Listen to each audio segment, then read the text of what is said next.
pekerjaan baru. Hilangnya banyak pekerjaan tradisional dalam segala hal, mulai dari seni hingga perawatan kesehatan, sebagian akan diimbangi oleh penciptaan pekerjaan baru bagi manusia. Dokter yang fokus pada diagnosis penyakit yang sudah diketahui dan pemberian perawatan yang sudah dikenal mungkin akan digantikan oleh dokter AI.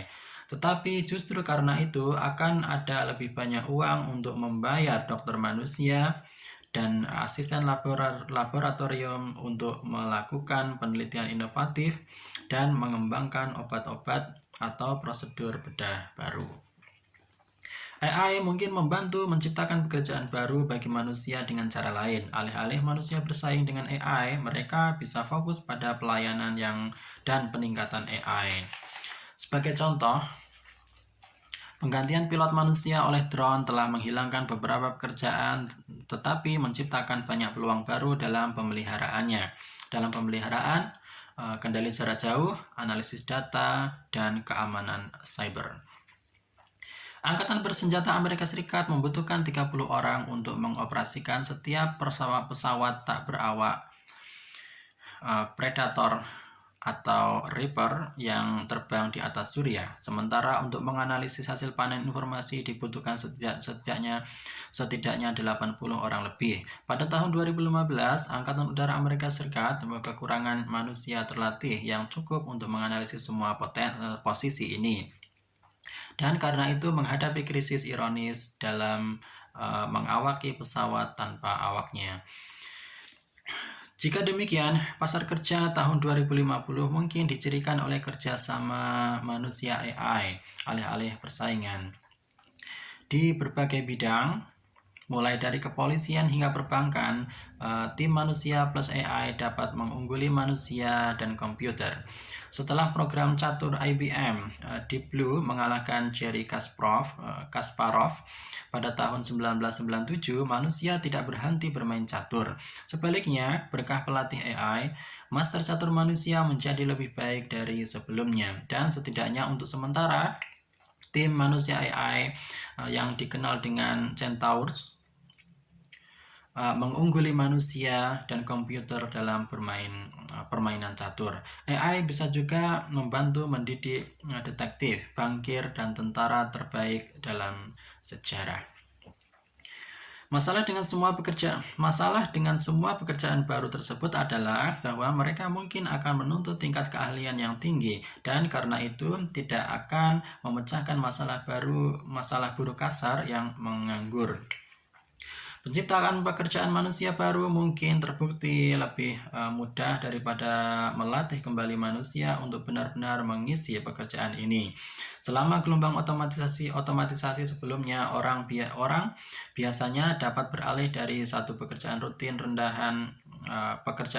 rendah keterampilan ke pekerjaan yang lain. Pada tahun 1920, seorang pekerja pertanian yang diberhentikan karena mekanisasi pertanian dapat menemukan pekerjaan baru di sebuah pabrik yang memproduksi traktor. Pada 1980, seorang pekerja pabrik yang menganggur bisa mulai bekerja sebagai kasir di supermarket. Perubahan pekerjaan seperti itu layak, karena pindah dari peternakan ke pabrik dan dari pabrik ke supermarket hanya membutuhkan pelatihan ulang yang terbatas. Tetapi pada tahun 2050, seorang kasir atau pekerja tekstil yang pekerjaannya digantikan oleh robot akan sulit untuk memulai pekerjaan sebagai peneliti kanker, sebagai operator drone, atau sebagai bagian dari tim perbankan manusia AI. Mereka tidak akan memiliki keterampilan yang dibutuhkan. Dalam Perang Dunia Pertama, masuk akal mengirim jutaan wajib militer untuk mengisi senapan mesin dan mati dalam ribuan. Keterampilan individu mereka tidak begitu penting. Hari ini, meskipun kekurangan operator drone dan analisis data, Angkatan Udara Amerika Serikat tidak mau mengisi kekosongan itu dengan mantan pekerja Walmart. Anda tidak akan suka merekrut orang yang tidak berpengalaman untuk mengira pesta pernikahan seorang warga Afghanistan sebagai konferensi tingkat tinggi Taliban. Akibatnya, Meskipun ada banyak pekerjaan baru bagi manusia, kita mungkin akan menyaksikan kemunculan kelas baru yang tidak berguna.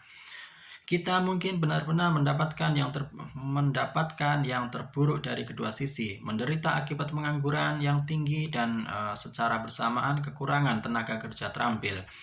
Banyak orang mungkin akan bernasib bukan seperti pengemudi delman abad ke-19 yang beralih menjadi pengemudi taksi, tetapi seperti kuda abad ke-19 yang semakin terdorong keluar dari pasar kerja sama sekali. Selain itu, tidak ada pekerjaan manusia yang tersisa yang akan aman dari ancaman otomatisasi di masa depan karena pembelajaran mesin dan robotika akan terus meningkat.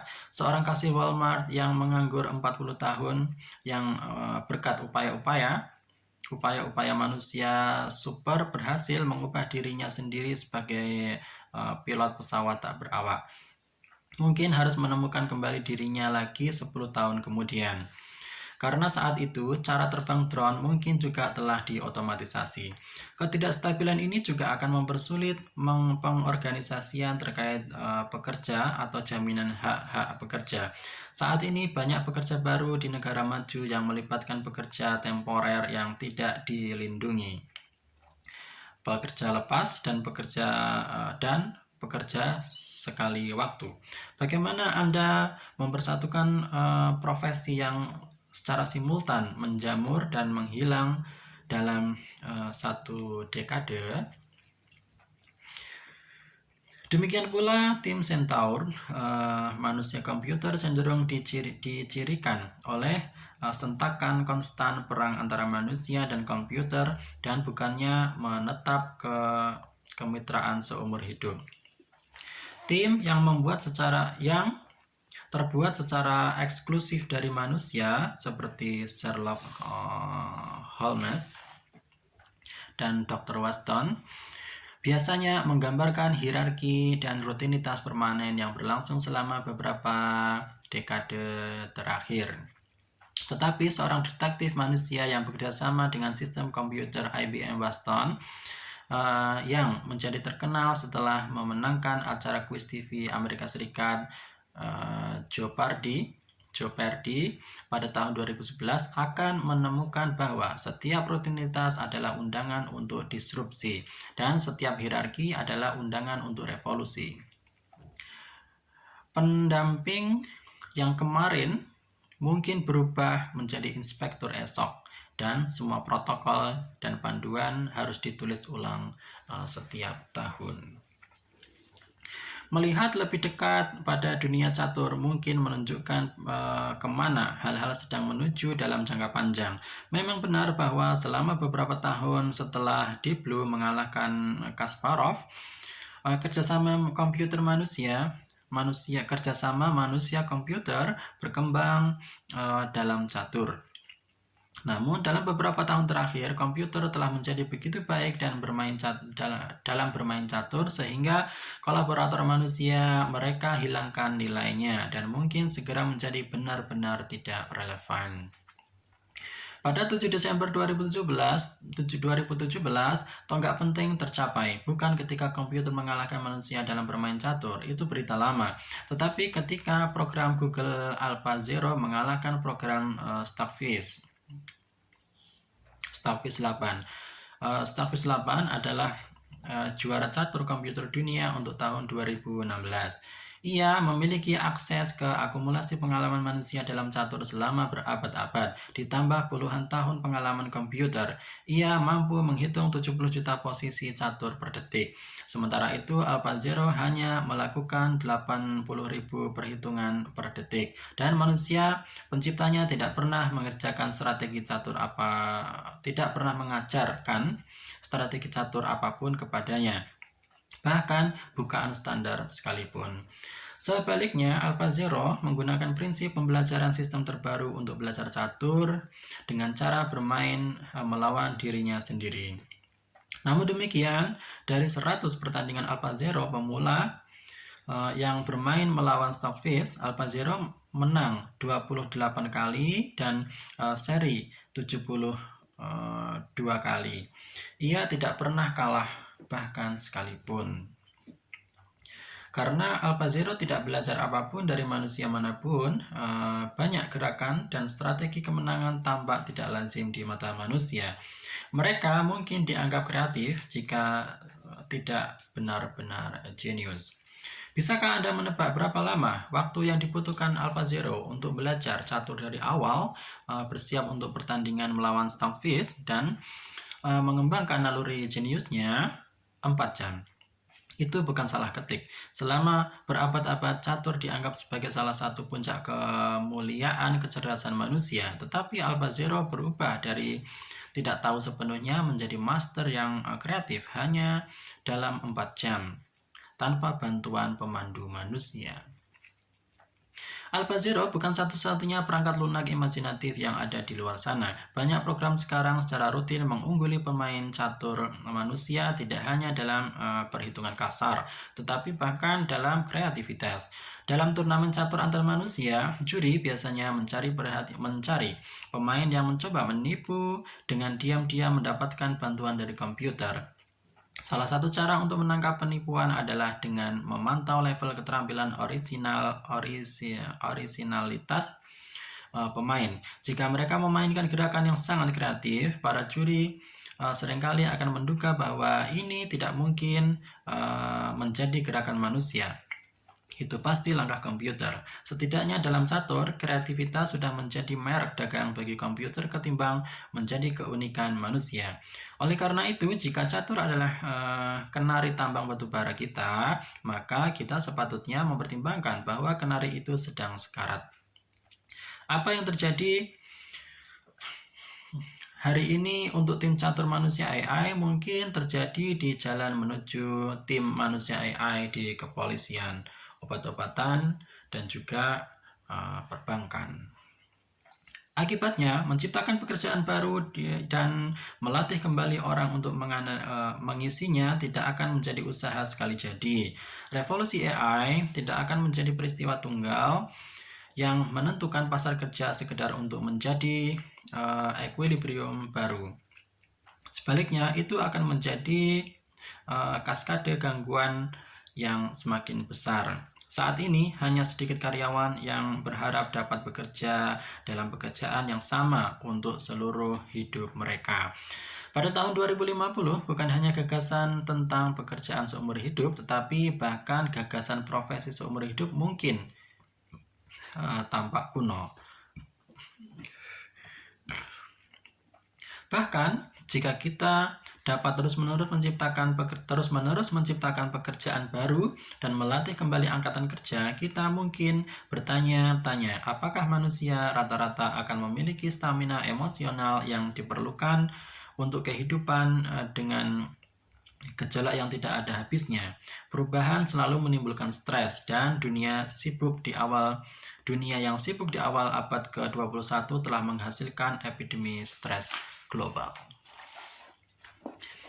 Ketika ketak menentuan pasar kerja dan karir individu meningkat, apakah orang-orang akan mampu mengatasinya? Kita mungkin akan membutuhkan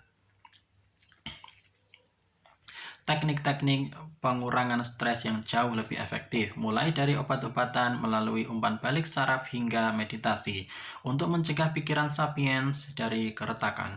Pada tahun 2050, kelas tidak berguna mungkin muncul bukan hanya karena kekurangan pekerjaan atau kurangnya pendidikan yang relevan, tetapi juga karena stamina mental yang tidak memadai. Tentunya, sebagian besar dari hal ini hanyalah spekulasi. Pada saat penulisan awal 2018, otomatisasi telah mengganggu banyak industri tetapi tidak menyebabkan gangguan besar-besaran. Bahkan di banyak negara seperti Amerika Serikat, pengangguran berada pada level terendah historis.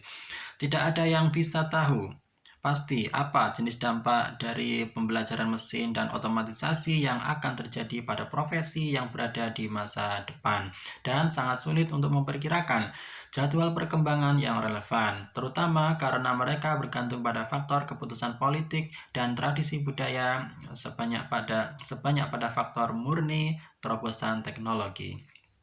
Jadi meskipun kendaraan swakemudi telah membuktikan dirinya lebih aman dan lebih murah daripada pengemudi manusia, politisi dan konsumen mungkin akan memblokir arah perubahan itu untuk beberapa tahun, mungkin beberapa dekade.